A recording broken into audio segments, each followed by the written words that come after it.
Recording. In the name of the Father, the Son, of the Holy Spirit. Amen.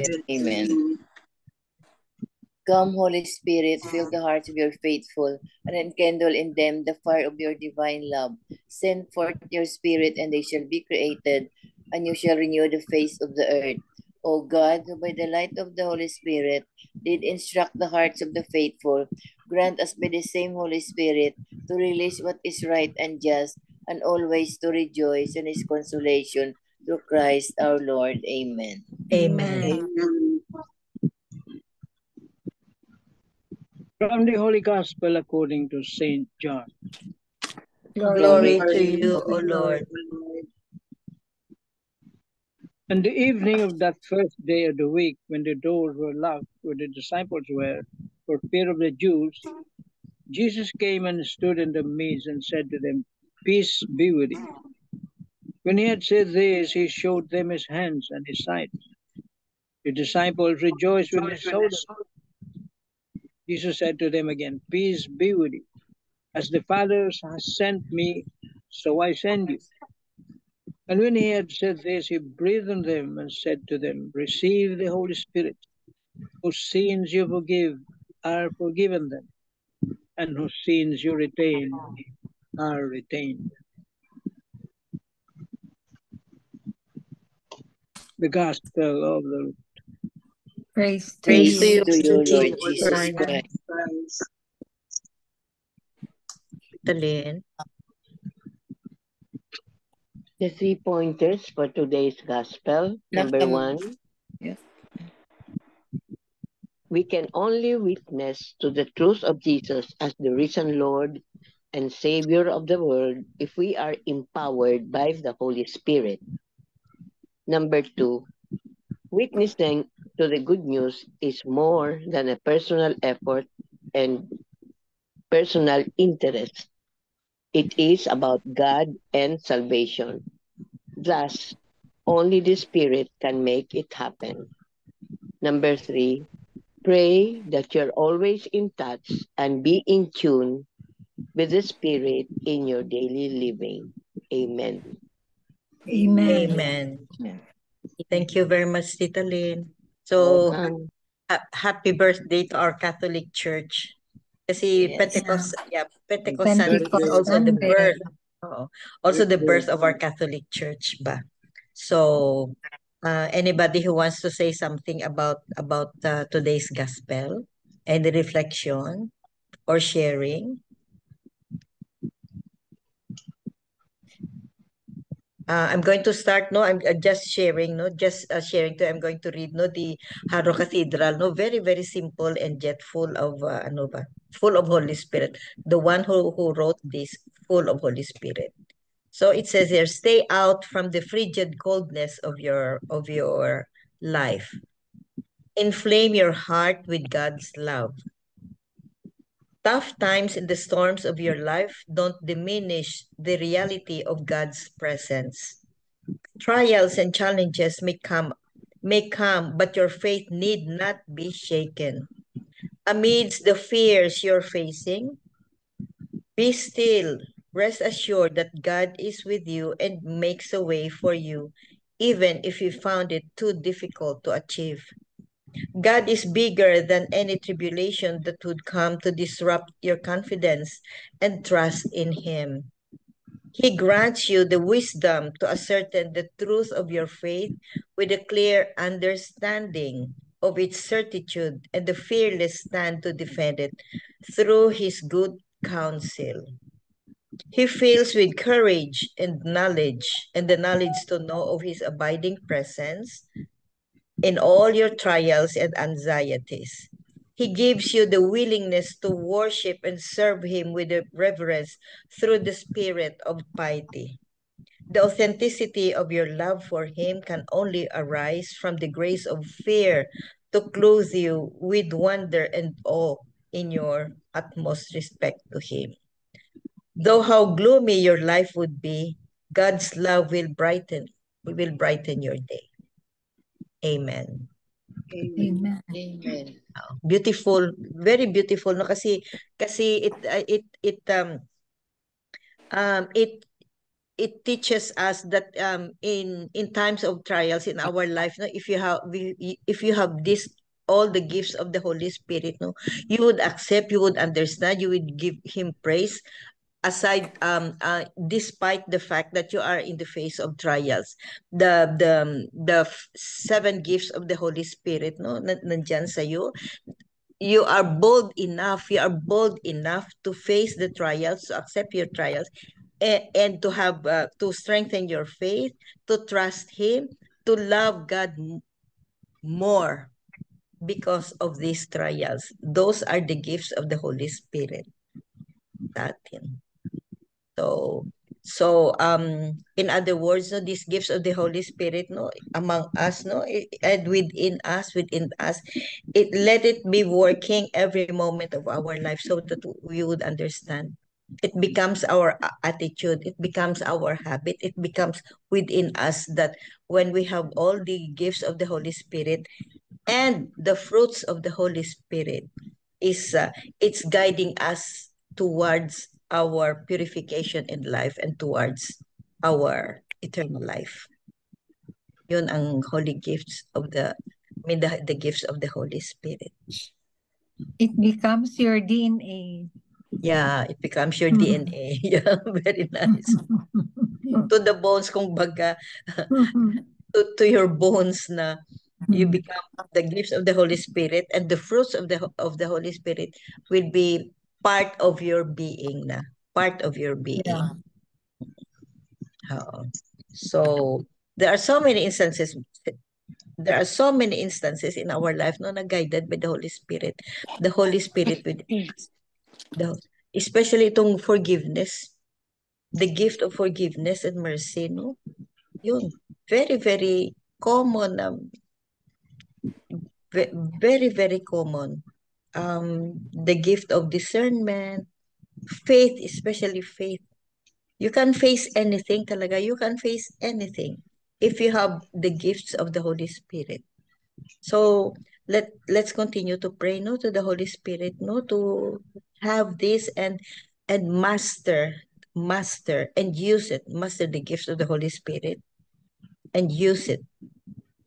Be aware of it. Sometimes wala hindi tayo aware, nandiyan na pala. So our decisions, no, are guided by the Holy Spirit.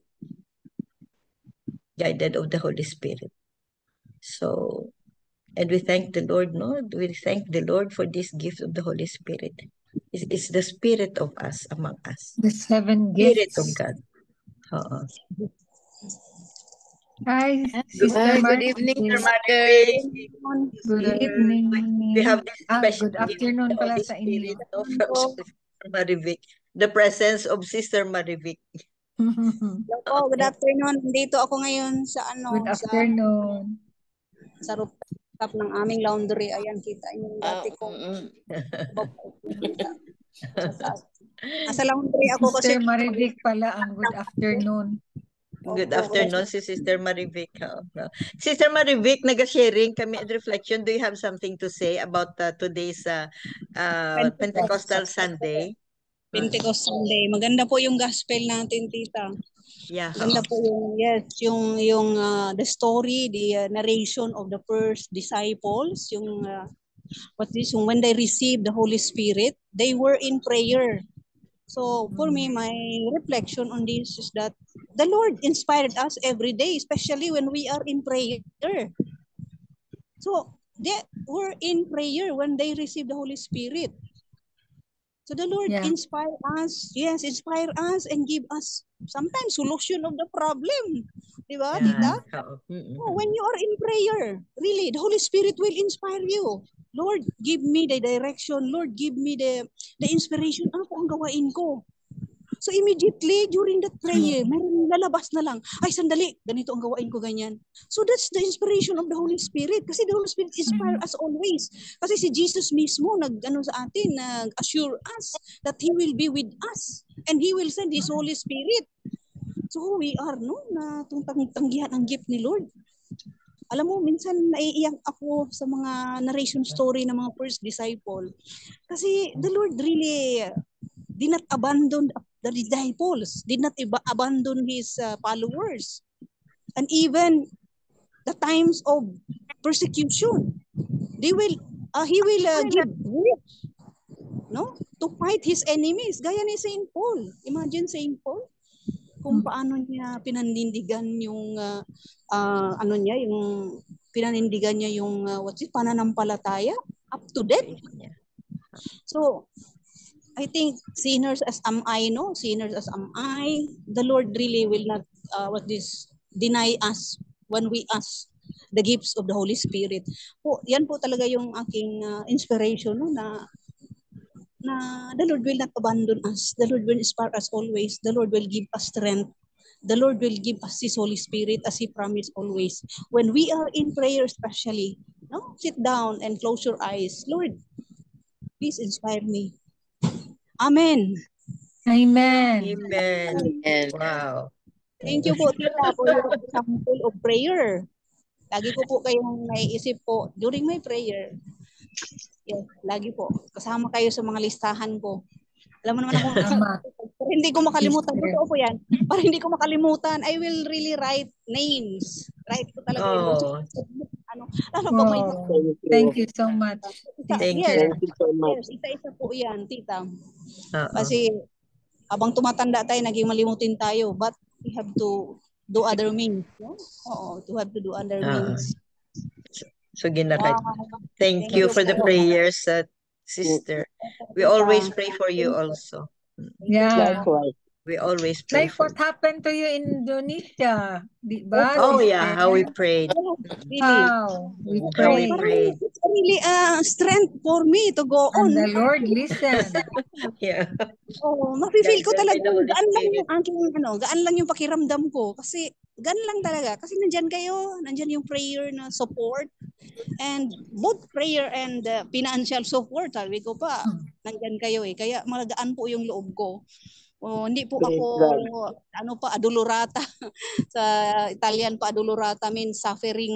No. I did not. Yes, I suffered na pero yung magaan ko lang na yung magaan lang siya i-bear. Adolorata. Ganda ng word mo, Sister Marivic, adolorata. Adolorata. Adolorata. Si Mama Mary po yung adolorata, yung po siya, the sorrowful mother. Opo, sorrowful. Parang hindi ganun yung aking naramdaman na magaan lang kasi iba yung inspiration ng Holy Spirit tsaka yung prayer support. Yung po ang malakas po, prayer support po. Thank you po very much. Kayo yung likewise we pray. Opo. We pray for each other. Opo. We always pray for each other. Thank you, Sister Marivic. Thank you po. Very nice. Thank you. Guided by the Holy Spirit. Naghanap kami ng ma-share. Wala kaming ma-share. At Sister Marivic arrived. Wow. Guided by the Holy Spirit. Holy Lahat, no? To listen.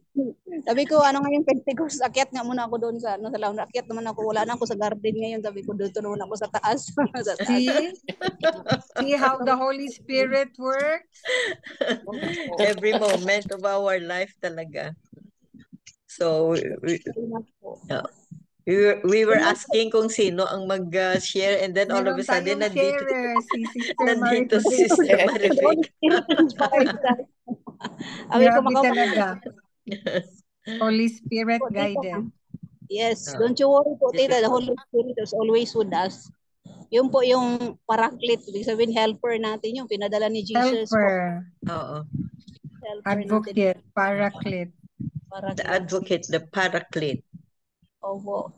Kahit yung mga unworthy, imagine ka, Saint Paul, unworthy Saint Paul, assassin. Pero naka-receive siya ng Holy Spirit. So, we should not worry too much na, makasalanan ako, marami akong parang I am not worthy. Pero the Lord, when He calls, He will make you worthy and sanctify you. Amen. Yeah, amen. Very nice, no? When the Lord calls you, you become worthy. Yeah. Totoo po yan. You become worthy. As planned. Yeah. I choose you. Yeah. You didn't choose me, You sabi ni didn't Jesus. choose me, but I I chose chose you. you. So, amen, Sister Marivic. Amen. Thank you very Praise much. the Lord. Wow. From the wisdom and sharing of Sister Marivic, no? Is eye-opener, no? Every moment of our life talaga. Just pray for the Holy Spirit. Everything, no? If we close our eyes, no? And recall, no? Recall our life, no? Nandyan talaga ang Holy Spirit. Maski na big or small, whatever form, whatever intensity, whatever shape, nandoon ang Holy Spirit sa atin. Everything. Everything guided by the Holy Spirit. And unworthy as we are, no? Unworthy as we are. Yes, So, so God talaga is, His love is unconditional. Unconditional. And His mercy is immeasurable. And endless. Endless. Like an ocean. An ocean of mercy. Amen. Amen. Lalaki ng puno, sister, Please go ahead. The inspiring word is power for today's gospel, and then we are so blessed to have the great that God is being very loving to all of us, and we have the power to love, the love of God that could change the world, and also we have the power to forgive. If we are forgiving, it is a sign of strength. If we are if we easily forgive, it means that we are brave, we are a strong man, because the Holy Spirit is guiding us always. And if we are unable to forgive, it is also a sign of being weak. If we are unable to forgive, but if we are forgiving, it is a sign of strength. And also, we are going to also to learn how to forgive ourselves. And if we are able to forgive ourselves, there will be peace in our whole being also. And we will also be merciful and compassionate to other people, to all the people around us, because we first forgive ourselves, our weaknesses, and our flaws in life. So I can say that it is. I will say something about Sister Marivic, because as I am listening to her, I could feel that she is really full of love and guidance of the Holy Spirit, because sister, you're so spontaneous in expressing your happiness in spite of all the trials that you have undergone. So thank you, sister, for sharing such happy life. And it is also connection with what I have written: the power to forgive and the power to love. Thank you. Amen. Amen. Amen. Thank you very much, Tita Helen. So the power of forgiveness, the power of mercy, the power of love. Yeah, the power of love. So all and all the gifts of the Holy Spirit and the fruits of the Holy Spirit will follow. Amen. Amen. Amen. So maganda siya Catholic. Okay. Please go ahead, Tita Lynn. I will read the beginning. Jesus said to them again, "Peace be with you. As the Father has sent me, so I send you." And when he had said this, he breathed on them and said to them, "Receive the Holy Spirit. Whose sins you forgive are forgiven them, and whose sins you retain are retained." Happy Pentecost. Today, throughout the world, our church celebrates the full outpouring of the Holy Spirit upon Jesus' first followers and upon all of us. Why do we need all of us? Why do we need the Holy Spirit in our lives? This is an important question to ponder.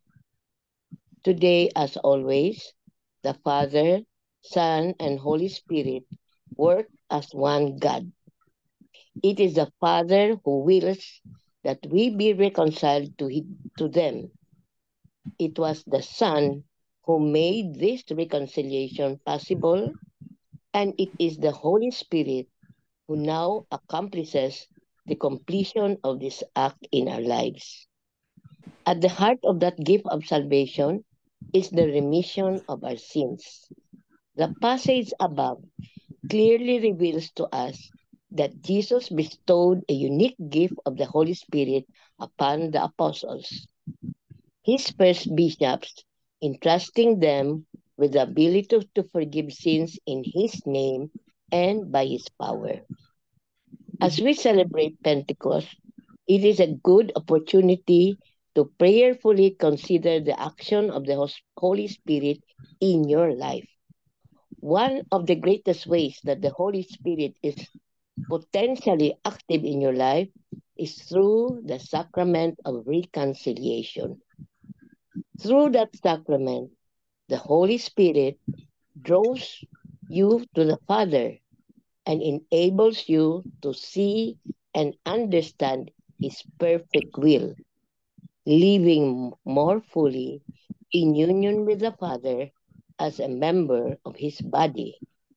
The 7 gifts of the Holy Spirit are some of the other ways that the Holy Spirit helps us in our Christian walk. However, these gifts will be ineffective in our lives if we did not first receive the gift of forgiveness given through the sacrament of reconciliation. That is the first and most fundamental action of the Holy Spirit and opens the door to every other gift. Perhaps that is why Jesus first bestowed of the Holy Spirit focused upon the power given us to apostles to forgive sins in his name. Once we are reconciled to the Father and begin to live in a state of grace, the Holy Spirit will continue to deepen his relationship with us and bestow his help upon us for our Christian journey. This especially happens through our 7 gifts of the Holy Spirit. The gifts most affecting our intellect are the gifts of wisdom, understanding, and knowledge. Wisdom helps us to understand the inner life of the Trinity more clearly. Understanding helps us to make sense of our lives and mission in the light of the gospel. Knowledge helps us make practical decisions in accord with God's will. The gifts of fear of the Lord and piety assist us in our love of God. Fear of the Lord helps us to see our actions, help or render our relationship with God, helping to motivate us to avoid all that harms this relationship and choose all that strengthens it. Piety helps us to see the great dignity and beauty of God and enables us to have a deep reverence for Him and for all His people. Counsel and fortitude are also given by the Holy Spirit and help us to firmly move forward in faith and love. Counsel especially helps us with love of neighbor, and fortitude adds the strength we need to all that we are called to do in love with unwavering commitment. As we celebrate the great solemnity of Pentecost, reflect today upon the transforming power of the Holy Spirit. If you want to be open to the full outpouring of the Holy Spirit in your life and receive the many gifts you need for your journey of faith, then begin with the most fundamental gift. Begin with the sacrament of reconciliation.